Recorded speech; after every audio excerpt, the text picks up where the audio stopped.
இது நான் கண்ட மாற்றம் மட்டுமல்ல, நாம் கண்ட மாற்றம், நாம் தந்த மாற்றம், இந்த நாடே வியந்து பார்த்த மாற்றம்.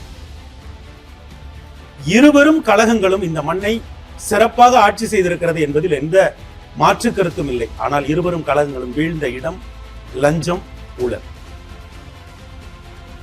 இருவரும் கழகங்களை அவர் எந்த அளவிற்கு புரிந்து வைத்திருக்கிறார், இந்த தமிழக அரசியலை எந்த அளவுக்கு புரிந்து வைத்திருக்கிறார் என்பதற்கு ஒரு உதாரணம் தான் நான் ஒரே ஒரு அதிகார மையம் தான் என்று சொன்னது. எத்தனை மாவட்ட செயலாளருடைய பிள்ளைகள் மாவட்ட செயலாளராக இருக்கிறார்கள், எத்தனை எம்எல்ஏக்களின் பிள்ளைகள் எம்எல்ஏக்களாக இருக்கிறார்கள். அவரது உறவினர்கள் பொலிட்டிக்கல் இன்ஃப்ளூயன்சர்ஸ் ஆக இருந்தார்கள். அதுதான் மச்சான போய் பாருங்க, தம்பியை போய் பாருங்க, அண்ணனை போய் பாருங்க, பையனை போய் பாருங்க. 3 துறைகளை நாங்கள் துல்லியமாக ஆய்வு செய்து அறிக்கை எங்களிடம் இருக்கிறது. நேரடியாக பேரவைக்குள் சவால் விடுகிற அளவிற்கு உள்ள சுத்தியோடு இந்த அரசு செயல்பட்டுக் கொண்டிருக்கிறது.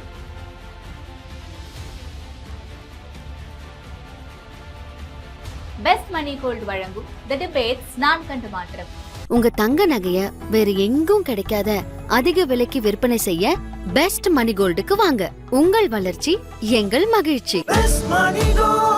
வணக்கம் நண்பர்களே, பெரியவர்களே.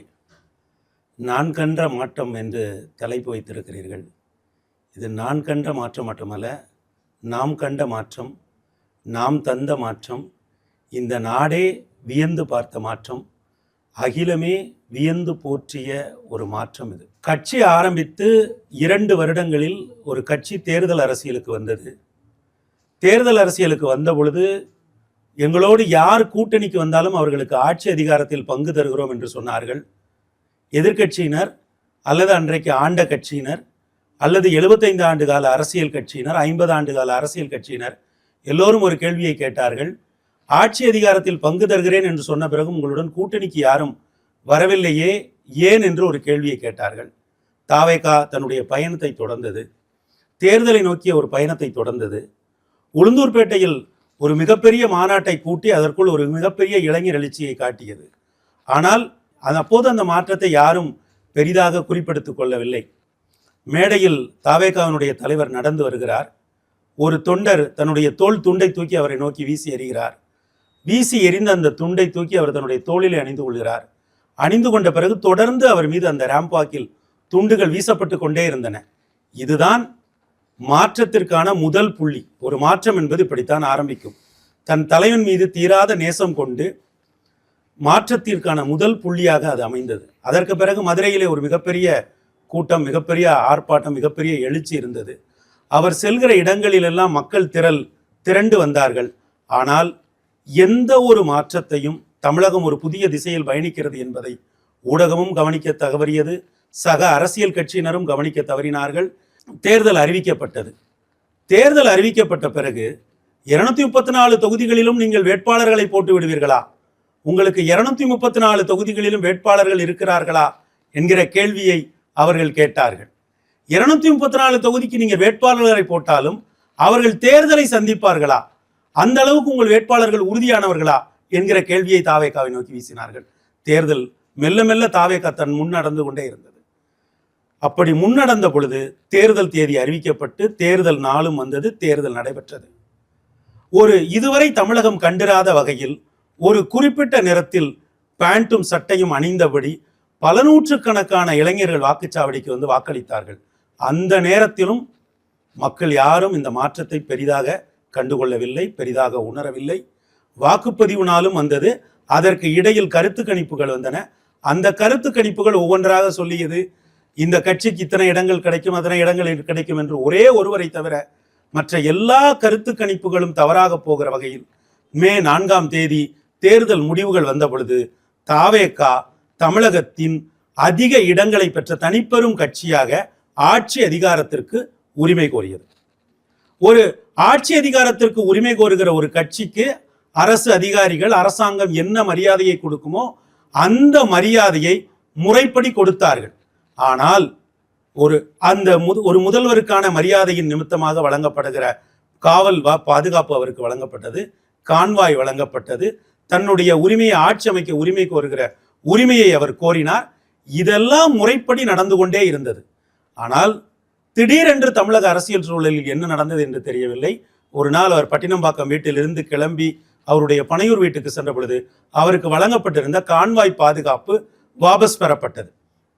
இப்படி ஒரு நெருக்கடியான சூழ்நிலையில் பல்வேறு ஊகங்கள் கிளம்பின. இனி இந்த அரசு அமைய வாய்ப்பில்லை, இந்த அரசு அமைவதற்கான சாத்தியம் இல்லை, வேறு சிலர் ஆட்சி அமைக்க முயல்கிறார்கள். அப்படி இதுவரை எதிரும் புதிருமாக இருந்தவர்கள் எல்லாம் கூட்டணி அமைத்து அரசை அமைக்கப் போகிறார்கள் என்றெல்லாம் அப்போது பேசினார்கள்.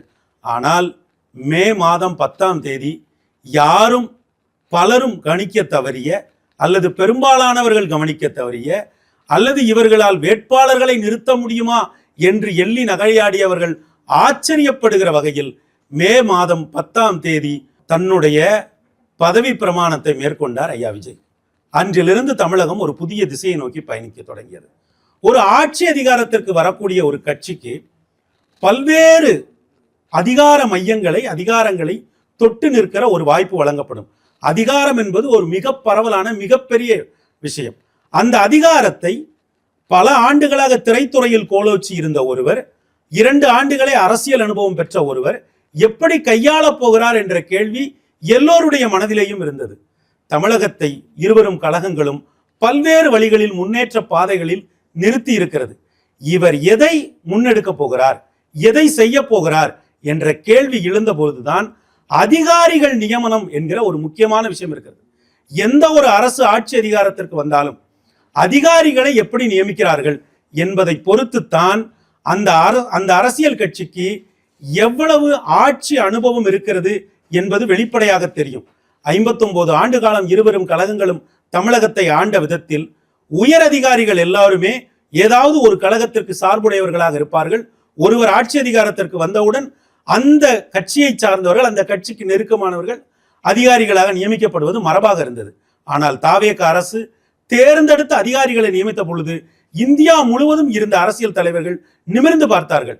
இவ்வளவு துல்லியமாக, இவ்வளவு தெளிவாக அதிகாரிகளை நியமிக்கிற வாய்ப்பு, அதிகாரிகளை நியமிக்கிற திறமை ஒரு புதிய கட்சிக்கு எப்படி கிடைத்தது என்று வியந்து பார்த்தார்கள். அந்த வியப்பு இந்த 100 நாட்களில் தொடர்ந்து கொண்டே வருகிறது. இருவரும் கழகங்களும் இந்த மண்ணை சிறப்பாக ஆட்சி செய்திருக்கிறது என்பதில் எந்த மாற்று கருத்தும் இல்லை. ஆனால் இருவரும் கழகங்களும் வீழ்ந்த இடம் லஞ்சம், ஊழல். இதுவரை இந்தியாவில் எந்த முதல்வரும் தனக்கு வாக்களித்த மக்களிடம் சொல்லாத ஒரு வார்த்தையை அவர் சொன்னார். நீங்கள் யாருக்கும் லஞ்சம் கொடுக்காதீர்கள். அவர் நீங்கள் யாருக்கும் லஞ்சம் கொடுக்காதீர்கள் என்று சொல்கிறார் என்றால் என்ன பொருள் என்றால், என்னுடைய நிர்வாகம் ஊழலுக்கு அப்பாற்பட்ட நிர்வாகம் என்று பொருள். ஊழல் வேறு, லஞ்சம் வேறு நண்பர்களே. ஊழல் என்பது அதிகாரிகள், அரசு பொறுப்பில் இருக்கக்கூடிய அரசியல்வாதிகள், கான்ட்ராக்டர்கள் 3 பேரும் மேலே இருந்து செய்வதுதான் ஊழல். லஞ்சம் என்பது சாமானியர்கள், ஒரு சான்றிதழை பெறுவதற்காக போகிறவர்கள், ஒரு என்ஓசிக்காக போகிறவர்கள், அரசிடம் சென்று ஒரு சர்வீஸ் நிமித்தமாக நிற்கிறவர்கள். அது ஒரு மின்சார வாரிய சர்வீஸாக இருக்கலாம், ஒரு வருவாய்த்துறை சர்வீஸாக இருக்கலாம். அதன் நிமித்தமாக போய் நிற்கிறவர்கள் கொடுப்பதுதான் லஞ்சம். ஆனால் ஊழல் என்பது பெருந்தரும் திட்டங்களில் திட்டமிட்டு சட்டத்தை வளைத்து செய்யப்படுவதுதான் ஊழல். அப்படி என்றால் விஜய் ஒரு விஷயத்தை தெளிவாக சொன்னார். தான் பதவியேற்றவுடன் நிகழ்த்திய பேருரையில் அவர் ஒன்றை சொன்னார். இந்த அரசில் ஒரே ஒரு அதிகார மையம் தான் இருக்கிறது, அது நான் தான். என்னை தாண்டி அதிகார மையம் இந்த அரசில் இல்லை. அது இருவரும் கழகங்களை அவர் எந்த அளவிற்கு புரிந்து வைத்திருக்கிறார், இந்த தமிழக அரசியலை எந்த அளவுக்கு புரிந்து வைத்திருக்கிறார் என்பதற்கு ஒரு உதாரணம் தான் நான் ஒரே ஒரு அதிகார மையம் தான் என்று சொன்னது. நண்பர்களே, பலரும் நினைக்கிறார்கள் கழகங்களில் ஏதோ வாரிசு அரசியல் இருக்கிறது என்று. உண்மையிலேயே இருவரும் கழகங்களிலும் எந்த வாரிசு அரசியலும் இல்லை நண்பர்களே.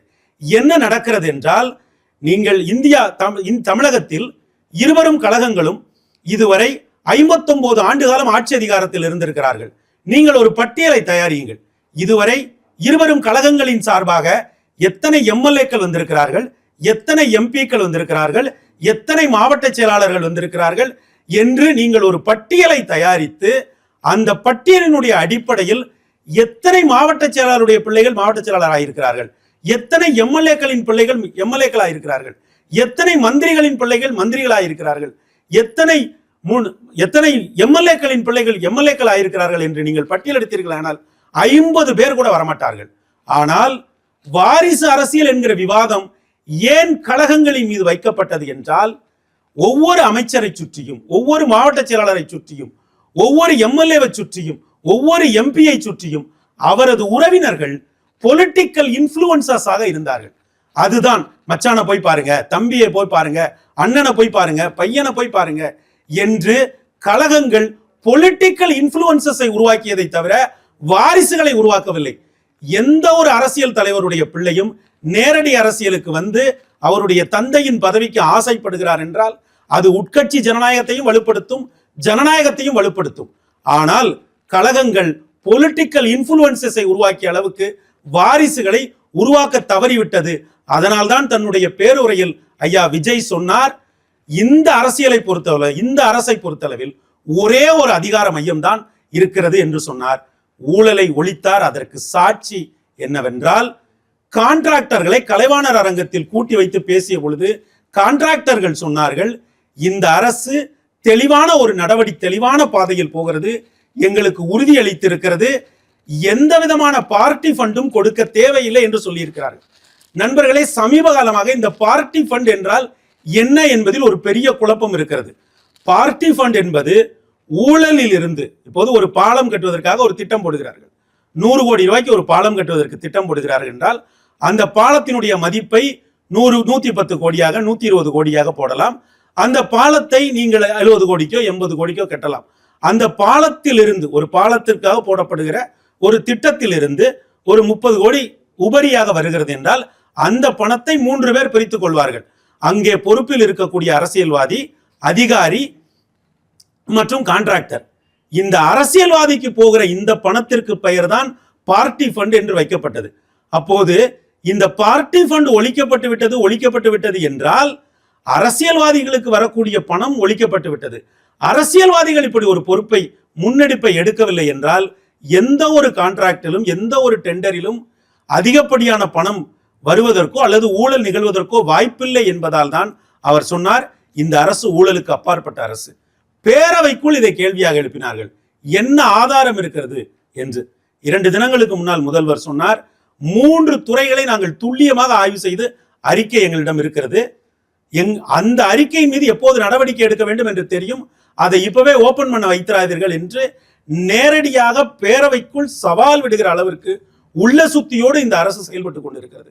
நண்பர்களே, ஊழலை, லஞ்சத்தை ஒழித்ததன் மூலம் ஒரு சீரிய பாதையில் இந்த அரசு செல்வதற்கான ஏற்பாடுகளை செய்ததுதான் இந்த தாவேக அரசு மேற்கொண்ட முதல் மற்றும் மிக மிக முக்கியமான மாற்றம். அவர் சொன்ன ஒரு வார்த்தை இருக்கிறது இல்லையா, நீங்கள் எந்த நேரத்திலும் யாருக்கும் லஞ்சம் கொடுக்காதீர்கள், இது உங்கள் தாய்மாமன் அரசு, உங்கள் தம்பியின் அரசு, உங்கள் அண்ணனின் அரசு, உங்கள் பிள்ளையின் அரசு என்று அவர் சொன்ன அந்த வார்த்தையை விட முக்கியமான ஒரு வார்த்தையை அவர் தன்னுடைய அரசியல் பாதை முழு, இனி வருகிற அரசியல் பயணம் அவருக்கு ஒரு 25 ஆண்டுகள் இருக்கிறது என்று வைத்துக் கொள்ளும், அந்த 25 ஆண்டுகால பயணத்தில் கூட இப்படி ஒரு முக்கியமான வார்த்தையை அவர் பேசிவிட முடியாது என்பதுதான் என்னுடைய புரிதல். அந்த வகையில் நிர்வாகத்தை செம்மைப்படுத்திய தாவேக அரசு சட்டப்பேரவைக்குள் மிக முக்கியமான 4 தீர்மானங்களை கொண்டு வந்தது. ஒன்று காவிரி நதிநீர் விவகாரத்தில், இன்னொன்று மொழி உரிமை சம்பந்தமான தமிழ்தாய் வாழ்த்து தொடர்பான ஒரு தீர்மானம், இன்னொன்று கல்வி உரிமை சம்பந்தமான நீட் தேர்வு சம்பந்தமான ஒரு தீர்மானம், இன்னொன்று டீலிமிட்டேஷன் சம்பந்தமான ஒரு தீர்மானம். தாவேகாவிற்கு என்ன அரசியல் தெரியும், தாவேகாவினுடைய அரசியல் என்ன என்று கேட்டவர்களுக்கெல்லாம் சட்டப்பேரவைக்குள் தாவேக அரசு சொன்ன பதில்தான் இந்த 3 முக்கியமான தீர்மானங்கள். எங்களுக்கு தமிழ்நாட்டினுடைய மொழி இன அரசியல் நன்றாக தெரியும், கல்வி உரிமை தெரியும், தமிழகத்தை எப்படி பாதுகாக்க வேண்டும் என்பது தெரியும், எங்களுடைய நீராதாரங்களின் தேவை என்ன, அவற்றை நாங்கள் ஆழமாக புரிந்து வைத்திருக்கிறோம் என்பதை 4 தீர்மானங்கள் வழியாக தமிழக மக்களுக்கும் சக அரசியல் கட்சிகளுக்கும் மிக தெளிவாக ஒரு பொலிட்டிக்கல் மெசேஜை தாவேகா சொன்னது என்பது அரசியல் அரங்கத்தில் நிகழ்ந்த ஒரு மாற்றம். ஏழை எளியவர்கள், சாமானியர்கள், பேரவைக்குள் ஒரு உறுப்பினர் எழுந்து சொல்கிறார், வாகனம் இல்லை, எங்களுக்கு வாகனங்கள் இல்லை என்று சொல்கிறார். செருப்பு கூட அணியாத, காலணி கூட அணியாத உறுப்பினர்கள் இருக்கிறார்கள் என்று சொல்கிறார். அரசு சொன்னது, நாங்கள் எல்லா எம்எல்ஏக்களுக்கும் வாகனங்களை கொடுப்பதற்கு தயாராக இருக்கிறோம் என்று சொன்னது. நண்பர்களே, ஒரு எம்எல்ஏ தொகுதிக்குள் 2 அல்லது 3 ஒன்றியங்கள் வரை கூட வரும். ஒன்றிய பெருந்தலைவர்களுக்கே அரசு வாகனங்கள் உண்டு என்கிற நிலையில் எம்எல்ஏக்களுக்கு இதுவரைக்கும் வாகனங்கள் கொடுக்காமல் இருந்தது என்பது நாம் கவனிக்க தவறிய ஒரு செயல். இந்த அரசு தெளிவாக நடவடிக்கை எடுத்திருக்கிறது. ஒரு பட்ஜெட்டை சமர்ப்பித்தார்கள். பலரும் நினைத்தார்கள் ஒரு புதிய அரசு ஃபேண்டசியாக எதையாவது செய்ய போகிறார்கள் என்று. ஆனால் அப்படியல்ல நண்பர்களே. தெளிவாக இந்த மாநிலத்தின் நிதி நிலைமையை புரிந்து கொண்டு ஒரு தெளிவான துல்லியமான எதிர்காலத்தை மனதில் கொண்டு கடந்த காலத்தை மனதில் வைத்து ஒரு பட்ஜெட்டை தயாரித்து இந்த அரசு யதார்த்தத்தில் தாங்கள் நிற்கிறோம் என்பதை சொன்னது இன்னும் ஒரு பெரிய மாற்றம். நண்பர்களே, பலரும் கேட்கிறார்கள், தமிழகம் வளர்ச்சி பாதையில் இருக்கிறது, அதே நேரத்தில் ஊழலும் இருக்கிறது, இது எங்கே? இந்த இடம் பலருக்கும் சிக்கலான ஒரு இடமாக இருக்கிறது. நண்பர்களே, தமிழ்நாட்டினுடைய மொத்த பொருளாதாரம் என்பது 32 லட்சம் கோடி. இந்த 32 லட்சம் கோடி என்பதில் உங்களுடைய, என்னுடைய, நம்முடைய இந்த 8 கோடி மக்களுடைய சொத்தும் இந்த 32 லட்சம் கோடிக்குள் அடங்கும்.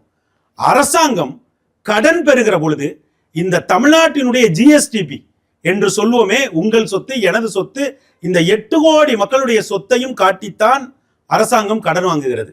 அப்படி இந்த 32 லட்சம் கோடியை காட்டித்தான் அவர்கள் 10 லட்சம் கோடியை கடன் வாங்கி வைத்திருக்கிறார்கள். இது மக்களுடைய பணம், மக்களினுடைய உழைப்பு. இதையெல்லாம் அரசு கவனத்தில் கொண்டு கணக்கில் காட்டி கடன் வாங்கி நிர்வாகத்தை நடத்துகிறது. ஊழலை யார் செய்கிறார்கள்? ஒரு அரசியல் கட்சியில் இருக்கிற எல்லாரும் செய்கிறார்களா? அங்கே ஆட்சி அதிகாரத்தில், நிர்வாகத்தில் எந்த அரசியல் கட்சி ஆட்சிக்கு வந்தாலும் ஒரு 100 பேர் முக்கியமான இடத்தில் இருப்பார்கள். ஒரு 50 பேர் பெரும் பணம் சம்பாதிப்பார்கள். 50 பேர் யாரு? அரசினுடைய வருவாய் என்பது இன்றைக்கு ஒரு 3 லட்சம் கோடி. மக்களுடைய செல்வம் என்பது 32 லட்சத்தை தாண்டி 32 லட்சம் கோடிகளை தாண்டி போகிறது. அரசினுடைய நிதி என்பது 3 லட்சம் கோடி.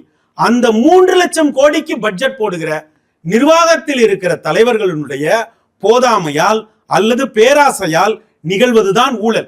இதை சில அறிவார்ந்தவர்கள் எப்படி சொல்கிறார்கள் என்றால், வளர்ச்சியும் ஊழலும் பிரிக்க முடியாதது. இதெல்லாம் ஒரு விபரீதமான தர்க்கம். இந்த அரசியல் தர்க்கத்தை விட்டு தமிழ்நாடு வெளியே வந்து விட்டது. தமிழ்நாட்டை பொறுத்த அளவில் நீங்கள் இந்தியாவில் இருக்கக்கூடிய ஏனைய மாநிலங்களோடு ஒப்பிட்டு பார்த்தீர்களே ஆனால், நமது மாநிலத்தில் காலை 4 மணி முதல் இரவு 11 மணி வரை கடினமாக உழைக்கிற ஆயிரக்கணக்கான லட்சக்கணக்கான மக்களை நீங்கள் பார்க்க முடியும். வட இந்தியாவிற்கு சென்றீர்கள் என்றால் காலை 7 மணியிலிருந்து இரவு 7 மணிக்குள் அந்த மக்களுடைய ஒட்டுமொத்த நடமாட்டங்களும் அடங்கி போய்விடும். ஆனால் தமிழக மக்கள் காலையிலிருந்து, அதிகாலையிலிருந்து இரவு வரை கடினமாக உழைக்கிறார்கள். அப்படி உழைத்துதான் இந்த பொருளாதாரத்தை நாம் இவ்வளவு உயர்த்தி இருக்கிறோம். இன்றைக்கு இவ்வளவு உயரத்தில் இருக்கிற இந்த பொருளாதாரத்தை 32 லட்சம் கோடி பொருளாதாரத்தில் தமிழக மக்கள் இருக்கிறார்கள்.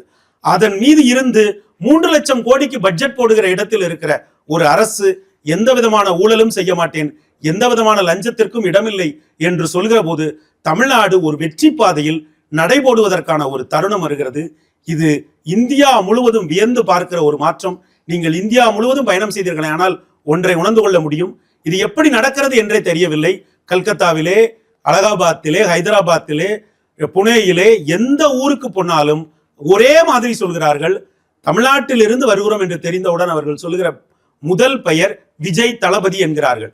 விஜயை கூட இங்கே விஜய் என்கிறோம், விஜி என்கிறோம். ஆனால் இந்தியா முழுவதும் விஜய் தளபதி என்கிற இந்த பெயர் எப்படி சென்று சேர்ந்தது என்றே தெரியவில்லை. இப்படி இந்தியா முழுவதும் நேசிக்கிற, இந்தியா முழுவதும் உற்று நோக்குகிற ஒரு மனிதராக விஜய் வந்திருக்கிறார். இந்த நெடும் பயணம் என்பது 1990களின் இடையில் திரையில் ஆரம்பித்த ஒரு பயணம். திரையிலிருந்து தமிழ்நாட்டினுடைய ஆட்சி அதிகாரத்திற்கு வந்த தலைவர்கள் எல்லாம் மக்களுடைய நுண்ணுணர்வுகளை புரிந்து அதற்கேற்ப ஆட்சி அதிகாரத்தில் இருந்திருக்கிறார்கள். அத்தகைய நுண்ணுணர்வோடு அண்ணாவின் பாதையில் நாங்கள் போகிறோம், பெரியாரை எங்களுடைய கொள்கை தலைவராக வைத்திருக்கிறோம், எம்ஜிஆரை போல ஒரு புரட்சியை செய்வோம் என்று சொல்லி வந்த தாவேகா என்பது ஒரு புதிய மாற்றத்தை செய்திருக்கிறது.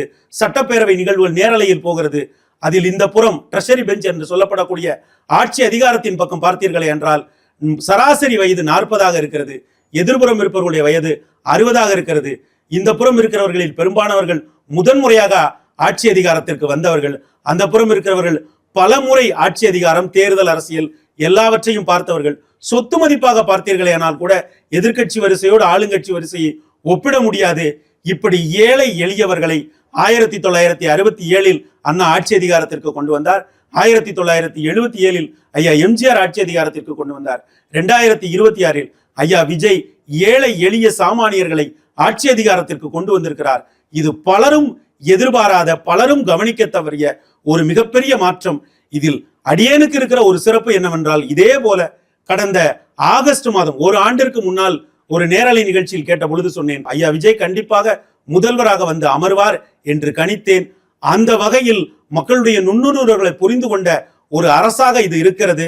அவருடைய நல்லாட்சி என்பது தமிழகத்தை உலக அளவில் உயர்த்தக்கூடிய ஒரு நல்லாட்சியாக அமையும். இதுதான் நாம் கண்ட மாற்றம், நாம் காண போகிற மாற்றம், ஒரு தலைமுறைக்கான மாற்றம். நன்றி, வணக்கம்.